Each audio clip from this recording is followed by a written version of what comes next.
À défaut pour nous, lors de ce comité des signataires, celui qui va se tenir les 4, 5 et 6 février de cette année, à défaut pour nous de trouver des accords sur le problème du corps électoral, sur le nickel et sur la sortie de l'accord de Nouméa, il faut en tous les cas que nous ayons jeté les bases, les éléments qui nous permettront dans un second temps, avant la fin de l'année dans tous les cas, pour que nous finalisions définitivement les différents accords.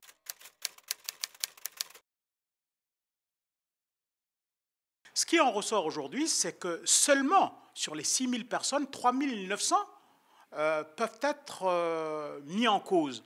Et lorsque l'on creuse un peu plus les 3 900, on se rend compte finalement que moins de la moitié pourrait être véritablement concernée.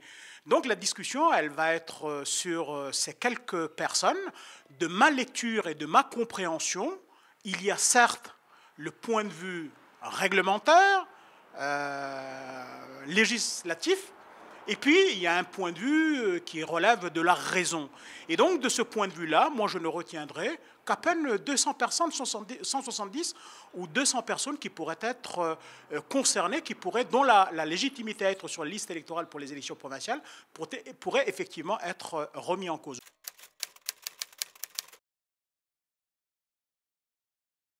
Alors sur le nickel, oui, il n'est plus aujourd'hui question de posture. Tous les propos que nous avions tenus jusqu'à présent, aujourd'hui on sent bien qu'on est un peu dépassé par les événements.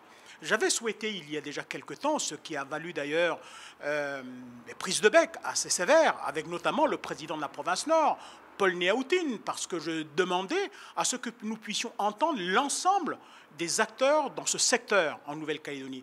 Et quand j'entends acteurs, je n'entends pas simplement les industriels, c'est-à-dire la SLN, Vallée et Goro. Je veux entendre également les petits mineurs, ceux qui créent également de l'activité économique en Nouvelle-Calédonie. Eh bien, je me suis réjoui qu'il y a à peu près une quinzaine de jours, nous ayons décidé finalement d'entendre au moins une partie d'entre eux, c'est-à-dire les trois principaux, SLN, Vallée et KNS. Ma déception, je veux dire, je n'ai pas été complètement satisfait parce que ça n'est qu'une partie des acteurs du nickel. Il en reste d'autres. Et donc aujourd'hui, il faut impérativement que nous progressions dans cette voie.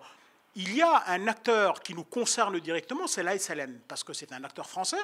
Et nous, la Nouvelle-Calédonie, nous sommes partie prenante très fortement dans son capital et dans son activité.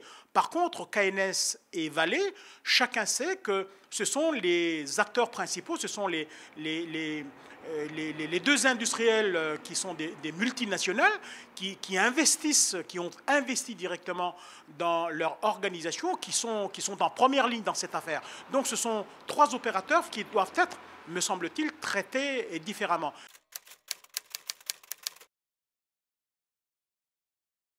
Moi, je milite depuis très très longtemps pour que l'on ait un troisième accord, parce que je suis intimement persuadé que les référendums tels que nous pouvons le comprendre en Nouvelle-Calédonie ne régleront rien. Je préfère que nous puissions sceller un troisième accord dans lequel on définira les moyens et les voies pour régler ces problèmes. Et puis, il sera toujours temps, dans une dizaine d'années, dans une quinzaine d'années, dans une vingtaine d'années, voire davantage, de reposer la question. Et je considère personnellement qu'au point où nous en sommes, ça n'est plus de notre ressort aujourd'hui de dire ce que doit être demain la Nouvelle-Calédonie. Laissons cette responsabilité aux générations futures.